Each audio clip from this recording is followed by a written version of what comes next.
شاہ صاحب کا موجودہ ایران جنگ صورتحال پر کیا کہنا ہے، اور اس وقت عمران خان جو ہیں ان کی طبیعت بھی انتہائی ناساز ہے، تو کیا کہتے ہیں؟ دیکھیں اس وقت تو میرے خیال میں ساری مسلم امہ کافی پریشان ہے، اور جتنے بھی سیاسی لیڈر ہیں کوٹ لکھپت میں، اس میں چودھری صاحب بھی ہیں شامل، اس میں ڈاکٹر یاسمین بھی ہیں، اس میں میاں صاحب بھی ہیں، اس میں عمر چیمہ صاحب بھی ہیں، وہ سب اس وقت نہ صرف پریشان ہیں، وہ دعا گو ہیں کہ جتنے بھی مسلم امہ کے لیڈرز ہیں وہ اکٹھے ہوں اور کوئی فیصلہ کریں جو ایران اور باقی سارے مسلمانوں کے فائدے میں ہو۔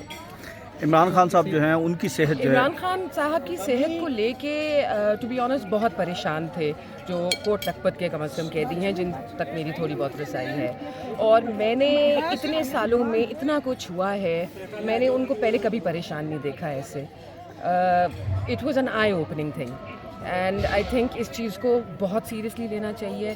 جہاں تک کسی کی بھی صحت کا حوالہ ہو، آئی تھنک اس کو بالکل لائٹلی نہیں لینا چاہیے۔ سیاست ہوتی رہتی ہے، سب کچھ ہوتا رہتا ہے، لیکن جان ہے تو جہان ہے۔ خارجہ امور پر جو ہے شاہ صاحب کی بڑی گہری جو ہے وہ گرپ ہے، اور اس حوالے سے موجودہ صورتحال کے حوالے سے وہ کیا کہتے ہیں؟ ابھی پیٹرول جو ہے وہ 55 روپے مہنگا کر دیا گیا، لوگ جو ہیں وہ اس کے اوپر بہت تنقید کر رہے ہیں، اور خاص طور پر جنگ کے حوالے سے جو پاکستان کا کردار ہے اس کے اوپر شاہ صاحب کیا کہتے ہیں؟ دیکھیں پیٹرول کی جہاں تک بات کی جائے نا، میرا ذاتی جو ہے خیال وہ یہ ہے کہ اٹس ویری انفیئر۔ ابھی جو پرائس میں ہائیک آئی ہے وہ ریفلیکٹ تو ہو گئی ہے ہمارے بلز میں، لیکن جو پیٹرول انہوں نے خریدا تو اس قیمت پہ تو نہیں خریدا تھا جو قیمت ہمیں آج لگ گئی ہے۔ تو میرے خیال میں حکومت کو چاہیے اس پہ تھوڑی سی نظر ثانی کریں کہ عوام کا تو کسی قسم کا فائدہ نہیں ہو رہا، ہر طرف سے نقصان ہو رہا ہے، اوپر سے رمضان کا مہینہ ہے، تھوڑا سا خیال کرنا چاہیے۔ آپ کی شاہ صاحب سے لاسٹ ملاقات کب ہوئی؟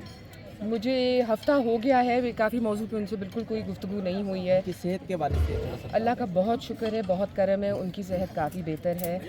کچھ معاملات ہیں جو ابھی بھی چل رہے ہیں، بٹ انشاءاللہ اللہ سے۔ ڈاکٹر صاحبہ کی صحت کے حوالے سے بہت سی رومرز آتے ہیں کہ ان کی طبیعت بڑی خراب ہے، پھر موسم گرما میں تو زیادہ طبیعت خراب ہوتی جاتی ہے، بالکل آکسیجن ڈیفینیٹلی ان کے کافی کنسرنز ہیں، اور جیسے کہ آپ نے فرمایا گرمی میں ان کے زیادہ بریدنگ کے ایشوز ہوتے ہیں، اور انہوں نے بہت دفعہ ججز کو ریکویسٹ کی ہے، کبھی کولر کے لیے، کبھی اے سی کے لیے۔ کولر بھی وہ نہیں یوز کر سکتی ہیں اگین بیکاز ان کو ایسٹمیٹک ایشوز ہیں، لیکن کوئی سننے والا ہی نہیں ہے۔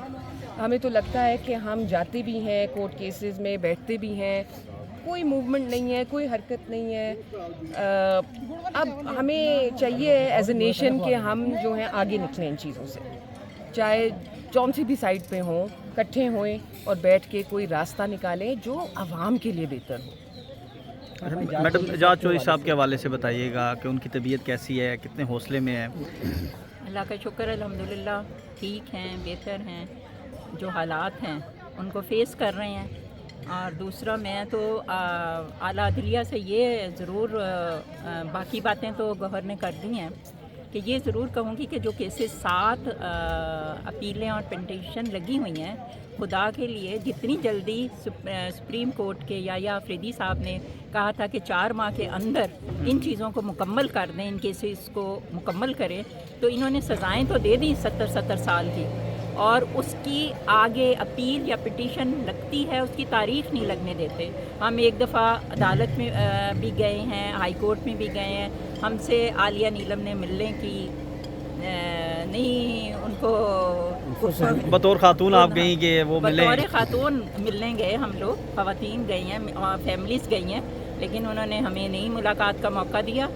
تو میں تو یہی کہوں گی، درخواست کروں گی کہ یہ فیصلے آپ جلد از جلد کریں تاکہ ہم کسی نتیجے پہ پہنچیں۔ اس میں پاکستان سروائیو کر رہا ہے، پاکستان مشکل حالات سے گزر رہا ہے۔ مجھے سمجھ نہیں آتی کہ ہمارے حکمران یہ کس طرح یہ سوچ رہے ہیں، اور کیا یہ چیز سوچ رہے ہیں جس کی وجہ سے ملک کو تباہی کے دہانے پہ لے کے جا رہے ہیں۔ اللہ میاں نے ہمیں صرف اس وجہ سے ہمیں اس وقت ہماری بچت ہے کہ ہم لا الہ الا اللہ کے اوپر کلمہ کے اوپر بنے ہوئے ہیں، اور ہماری عوام اس میں سفر کر رہی ہے۔ خدا کے لیے اس کی طرف اعلیٰ عدلیہ سے میری درخواست ہے کہ وہ اس پہ توجہ دیں۔ میڈم ڈاکٹر صاحبہ کی طبیعت کے حوالے سے آپ؟ ڈاکٹر صاحب ٹھیک ہے الحمدللہ، میری کل ملاقات سیٹرڈے کو ان کے ساتھ ملاقات تھی، ہم اکٹھے تھے،